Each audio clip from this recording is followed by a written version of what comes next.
Good morning students. आज हम अपना नेक्स्ट चैप्टर नंबर 4 स्टार्ट कर रहे हैं, organisation of data. Organisation of data में क्या होता है, हम डाटा को ऑर्गेनाइज्ड करते हैं, अरेंज करते हैं। हम डाटा को क्या करते हैं, ऑर्गेनाइजेशन का मतलब आपका क्या है, अरेंजमेंट से, कि हमें डाटा को क्या करना है, अरेंज करना है। कह रहे हैं जो भी डाटा आप कलेक्ट करके लाते हो ना, वो रो डाटा होता है। सपोज करो आप मार्केट से क्ले तो ले आए, क्ले जो आ गई वो आपका डाटा है। अब क्ले से आपको कोई भी मूर्ति बनानी है, गणेश जी बनाने हैं, क्ले से आप कुछ भी एनिमल बनाना चाह रहे हैं तो उसको शेप दोगे ना। तो इसी तरह जो डाटा इन्वेस्टिगेशन में आपने कलेक्ट किया है, हम उससे कोई मीनिंगफुल कंक्लूजन नहीं निकाल पा रहे। पहले हमें उसे शेप देनी होगी, उसको ऑर्गेनाइज करना होगा, ताकि हम उसमें से क्या कर सके, कंक्लूजन निकाल सकें। तो ऑर्गेनाइजेशन ऑफ डाटा का मतलब क्या है, अरेंजमेंट ऑफ फिगर्स। फिगर्स को अरेंज करना इस बेसिस पे, ताकि हम उसको कंपेयर कर सकें। ठीक है, तो जो अरेंजमेंट होता है वो डिफरेंट डिफरेंट ग्रुप में होता है on the basis of their characteristics. जैसे मैं कहती हूँ कि बॉयज को अलग कर दो, गर्ल्स को अलग कर दो, कैटेगरी बन गई। रिच को अलग कर दो, पुअर को अलग कर दो, रूरल एरिया वाले बच्चों को अलग कर दो, अर्बन एरिया वालों को अलग कर दो। मार्क्स के बेसिस पे करें तो हम कहते हैं चलो जिसके 0 से 5 हैं उसको अलग कर दो, 5 to 10 वालों को अलग कर दो। तो करेक्टरिस्टिक्स के बेसिस पे उनको बांटना, और इसी बांटने की प्रोसेस को हम क्या कहते हैं, क्लासिफिकेशन ऑफ डाटा। कह रहे हैं कन्वर्जन ऑफ रो डाटा, जब हम रो डाटा को किसी सीरीज में कन्वर्ट करते हैं ताकि हम उससे मीनिंगफुल कंक्लूजन निकाल सकें, तो वो क्लासिफिकेशन कहलाता है। तो क्लासिफिकेशन क्या है, देखिए आपके यहाँ पे 200 फैमिलीज हैं आपकी लोकेलिटी में। You have to collected data, आप उनकी income, expenditure, education, religion, size of family, सब कुछ डाटा कलेक्ट करके आए हो। Data will be of little use जब तक आप ये नहीं जान लेते कितनी फैमिली एजुकेटेड है, कितनी अनएजुकेटेड है। तो आपको ये देखना है ना, कितनी फैमिली अर्न कर रही हैं ₹5000 से ज़्यादा या 500 से कम, आपको ये चीज़ निकालनी पड़ेगी। इन अदर वर्ड्स, आपको अगर रो डाटा को मीनिंगफुल बनाना है तो आपको उसे बांटना होगा, क्लासीफाई करना होगा डिफरेंट डिफरेंट कैरेक्टरिस्टिक्स में। लाइक एजुकेटेड फैमिलीज को आपने डाटा तो कलेक्ट कर लिया, आप मानो 100 घरों में गए हो, 200 फैमिलीज में गए हो, 200 के फैमिली में सबके आगे लिखा हुआ है एजुकेटेड अनएजुकेटेड, एजुकेटेड अनएजुकेटेड। अब आपको क्या करना होगा, अलग करना होगा। एजुकेटेड वालों का ग्रुप अलग बनाना होगा, अनएजुकेटेड वालों का अलग बनाना होगा, रिच वालों का अलग बनाना होगा, पुअर वालों को अलग बनाना होगा। यानी कि डाटा आपके पास एक बुक में सारा है, बस उसमें से आपको क्या करना है, क्लासिफाई करना है, बांटना है उनके कैरेक्टरिस्टिक्स के बेसिस पे। हर डिवीजन जो होती है उसको हम क्लास कहते हैं। जैसे ये क्लास है एजुकेटेड फैमिली, ये भी क्लास है। तो ये जो क्लासेस बांटी जाती हैं, इसी प्रोसेस को क्लासिफिकेशन कहते हैं। तो क्लासिफिकेशन एक प्रोसेस है जिसमें चीज़ों को अरेंज किया जाता है, अकॉर्डिंग रिसेंबल किया जाता है उनके कैरेक्टरिस्टिक्स के बेसिस पे, सिमिलर नेचर के बेसिस पे। ठीक है, इसमें देखिए क्लासिफिकेशन की डेफिनेट फीचर्स क्या क्या है। फीचर्स ऑफ क्लासिफिकेशन, डाटा को डिवाइड किया जाता है डिफरेंट ग्रुप्स में, जैसे एजुकेटेड अनएजुकेटेड। डाटा को क्लासिफाई किया जाता है सिमिलैरिटी के बेसिस पे, सिमिलर चीजें 1 क्लास में आएंगी, जैसे एजुकेटेड 1 में आ गई, अनएजुकेटेड दूसरे में आ गई। ऑब्जेक्टिव्स क्या क्या है हमारे क्लासिफिकेशन के, ध्यान से देखेंगे। ब्रीफ एंड सिंपल, कह रहे मेन ऑब्जेक्टिव ऑफ क्लासिफिकेशन क्या है, कि अपने डाटा को इस वे में प्रेजेंट करो कि जो डाटा है वो आपका क्या हो, ब्रीफ और सिंपल हो। यूटिलिटी, क्लासिफिकेशन एनहेंस करता है यूटिलिटी ऑफ डाटा। ये क्या लेके आता है, सिमिलैरिटी लेके आता है सभी के बीच में। फिर है distinctness, classification renders obvious different among data more distinctly, वो उसमें डिफरेंस भी बता देता है, कंपेयर भी कर लेते हैं हम उसको। साइंटिफिक अरेंजमेंट होती है क्योंकि प्रॉपर तरीके में की जाती है, और इफेक्टिव और अट्रैक्टिव और इफेक्टिव भी होता है कि ईजिली हम उसको देख के समझ सकते हैं। आप चैप्टर को प्लीज साथ साथ करेंगे, क्योंकि चैप्टर कंप्लीट होते ही जो आपका प्रोसीजर चल रहा है, हम ऑरल टेस्ट लिया करेंगे सभी चैप्टर्स का। एक अच्छी क्लासिफिकेशन में क्या क्या खूबियां होनी चाहिए, एक तो कॉम्प्रिहेंसिवनेस, मीन्स जो आपने डाटा कलेक्ट किया है उसमें सारी आइटम इंक्लूड होनी चाहिए। जब आप उसको क्लासिफाई करोगे तो एक भी आइटम रहनी नहीं चाहिए। मानो अगर 200 फैमिली का डाटा कलेक्ट किया तो किसी एक फैमिली को छोड़ना नहीं है, वो एजुकेटेड है यानी कि जो भी है उसको उसके ग्रुप में डालना है, कोई भी आइटम नहीं रहनी चाहिए, सब कवर होनी चाहिए। क्लैरिटी, आपका डाटा सिंपल और क्लियर होना चाहिए, होमोजीनियस सिमिलर नेचर का होना चाहिए, और सूटेबल होना चाहिए। जो आपके ऑब्जेक्टिव है, आप डाटा उस वे में कलेक्ट करके आए हो कि जो आप इंक्वायरी कर रहे हो, इन्वेस्टिगेशन की इंक्वायरी के अकॉर्डिंग मैच करता होना चाहिए। स्टेबिलिटी होनी चाहिए, ये नहीं कि बार बार चेंज हो रहा हो डाटा। फिर इन्होंने कहा इलास्टिक, अब देखो ये दोनों आपस में क्या हो गए, कॉन्ट्राडिक्टरी पॉइंट हो गए ना। स्टेबिलिटी में इन्होंने क्या बोला, should be based on the same set of classification, भाई एक ही तरह का क्लासिफिकेशन हो। यहाँ पे इन्होंने क्या कहा, there should be scope of change, हो सकता है, वो डिपेंड, चेंज हो सकता है, होगा ये नहीं कहा, अगर कुछ ऑब्जेक्टिव्स में हमारे चेंजेस आते हैं तो।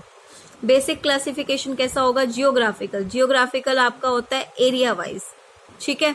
फिर इन्होंने आपको क्या बोला, क्रोनोलॉजिकल ऑर्डर में, फिर क्वालिटेटिव, सिंपल एंड मैनीफोल्ड, और फिर क्वांटिटेटिव। तो देखिए सबसे पहले आपका है जियोग्राफिकल, इसमें हम एरिया, आपने जो भी डाटा कलेक्ट किया है इसको हमने एरिया वाइज बांट दिया, पंजाब, हरियाणा, यूपी। पहले हमने ऑर्गेनाइज किया, फिर इसको रिप्रेजेंट कर दिया, ठीक है। उसके बाद आपका है क्रोनोलॉजिकल, क्रोनोलॉजिकल में हम लेते हैं टाइम पीरियड, क्रोनोलॉजिकल में 2016 में इतना था, 17 में इतना, 18 में इतना। क्वालिटेटिव क्वालिफिकेशन में यानी क्वालिटी के हिसाब से उनकी करेक्टरिस्टिक्स, जैसे कि इसका ऑक्यूपेशन क्या है, रिलीजन क्या है, लेवल ऑफ इंटेलिजेंस क्या है। सिंपल क्वालिफिकेशन में क्या होता है, हम सिंपली एक ही चीज को लेके चलते हैं, मेल है या फीमेल है, हेल्दी है, अनहेल्दी है, एजुकेटेड है, अनएजुकेटेड है। मैनीफोल्ड में बहुत सारे आ जाते हैं। देखिए आपका मैनीफोल्ड में क्या होगा, अब सिंपल होगा तो सिंपल में मैं सिर्फ इतना पूछूंगी स्किल है या अनस्किल है, मैनीफोल्ड में और ज्यादा हो जाएगा, अगर स्किल है तो लिटरेट है या इलिटरेट है, अब लिटरेट है तो रूरल एरिया से है, अर्बन, यानी कि एक के अंदर जब बहुत सारी क्लासिफिकेशन हो रही हो तो वो होता है मैनीफोल्ड। मैनीफोल्ड का मतलब मोर देन वन क्लासिफिकेशन। फिर क्वांटिटेटिव, ऑब्वियस सी बात है, नंबर्स की फॉर्म में, जहाँ पे नंबर्स की फॉर्म में हो, जैसे 0 से लेके 1 लाख का प्रॉफिट कितनी फॉर्म कमा रही है, जब नंबर्स की फॉर्म में होगा तो वो क्या होता है आपका क्वांटिटेटिव। तो क्वांटिटेटिव क्लासिफिकेशन को हम क्लासिफिकेशन बाय वेरिएबल्स भी कहते हैं। नेक्स्ट कंसेप्ट है आपका concept of variable, a characteristics और phenomena which is capable of being measured and changes its value over time is called a variable. कोई भी कैरेक्टरिस्टिक्स, कोई भी फिनोमिना जो कैपेबल होता है, जिसको हम मेजर कर सकें और जिसमें हम टाइम टू टाइम चेंजेस ला सकें, वो वेरिएबल होता है। Variable that quantity which subject to change and which can be measured by someone, जो किसी से के द्वारा मेजर भी किया जा सकता है। अगर हम स्टूडेंट्स का वेट लेते हैं, वेट ऑफ द स्टूडेंट्स, तो वेट वेरिएबल है क्योंकि हम स्टूडेंट का वेट ले रहे हैं। और वेरिएबल डिस्क्रीट सीरीज भी हो सकती है और कॉन्टिन्यूअस सीरीज भी हो सकती है। डिस्क्रीट और कॉन्टिन्यूअस हम मीन वाले चैप्टर में पढ़ के आए हैं। Discrete variable are those variable that increase in jumps or in complete number. For example, the number of students 1, 2, 3 और this numbers complete होने चाहिए, इस वे में नहीं होने चाहिए। तो discrete variable complete number होते हैं, क्लियर है। Continuous variable में आपके क्या होते हैं, लगातार कंटिन्यू होने चाहिए, जैसे 1, 2, 3 लाइन। अब इसमें कॉन्टिन्यूअस नहीं थे बट कंप्लीट नंबर थे। कॉन्टिन्यूअस में जैसे 5 1 के बाद 5 2 5 3, हाइट लाइन वाइज आनी चाहिए। यहाँ पे 10 से 15, 15 के बाद क्या आया, 15 से 20, यहाँ पे 20 से 25 नहीं ले सकती थी, मीन्स कॉन्टिन्यू सीरीज चलनी चाहिए। क्लियर है आपका। उसके बाद वेरिएबल और एट्रीब्यूट में क्या डिफरेंस है, ये आपका होमवर्क है एक तरह से, आप इसको स्टडी करेंगे। फिर है रो डाटा। रो डाटा, जो भी डाटा हम क्रूड फॉर्म में कलेक्ट करके आते हैं वो हमारा रो डाटा होता है। ये अनऑर्गेनाइज्ड होता है, इसे हमें बाद में क्या करना होता है, ऑर्गेनाइज्ड। लाइक आपने पूरी क्लास के मार्क्स, जितने भी बच्चे थे उनके मार्क्स लिख लिए। अब इस मार्क्स को जब हम किसी टेबल में कन्वर्ट करेंगे तो वो हमारा क्या होएगा, ऑर्गेनाइज्ड डाटा। ये अभी रो डाटा है, क्लियर है। उसके बाद इन्होंने हमें क्या बोला है, conversion of raw data into statistical. Statistical series में आप कन्वर्ट कर सकते हो, इंडिविजुअल में भी कर सकते हो, फ्रीक्वेंसी सीरीज में भी कर सकते हो, ठीक है। अब देखो types of series, individual frequency, frequency में डिस्क्रीट और फ्रीक्वेंसी डिस्ट्रीब्यूशन यानी कि कॉन्टिन्यूअस। इंडिविजुअल सीरीज कौन सी होती हैं, individual series are those series in which the items are listed single, जिसमें आइटम एक ही होती है। जैसे 30 बच्चों का आपने डाटा लिया, ये 30 बच्चों का डाटा ले लिया आपने, ये रोल नंबर है, 1 से 30 बच्चों के मार्क्स लिख दिए, बिल्कुल सीधा लाइन में मार्क्स लिखे हुए हैं, कोई दिक्कत नहीं है, सीरियल नंबर वाइज आपने लिखे हुए हैं।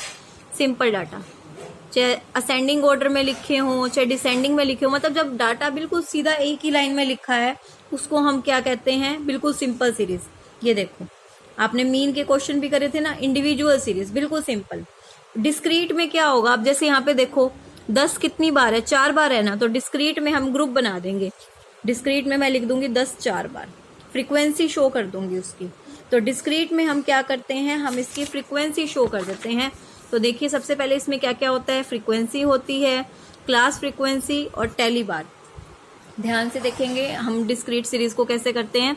इन्होंने क्या बोला, फ्रीक्वेंसी एक नंबर होता है कि कितनी बार वो आइटम रिपीट हो रही है।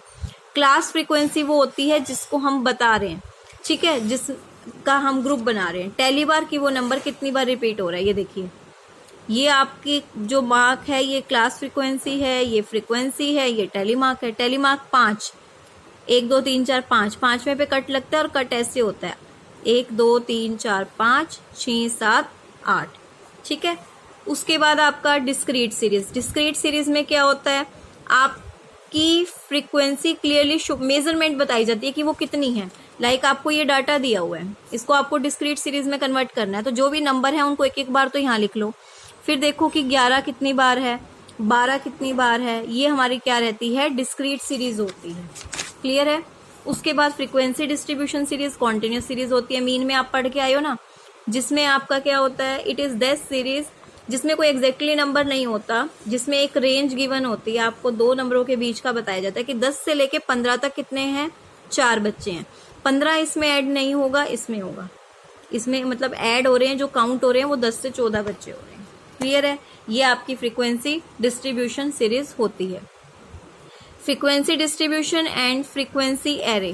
Frequency distribution show the arrangement of data and with frequency as variables, x variable. The difference lies in the fact that array, the x variable must be discrete variable. In case of frequency distribution, x discrete नहीं है।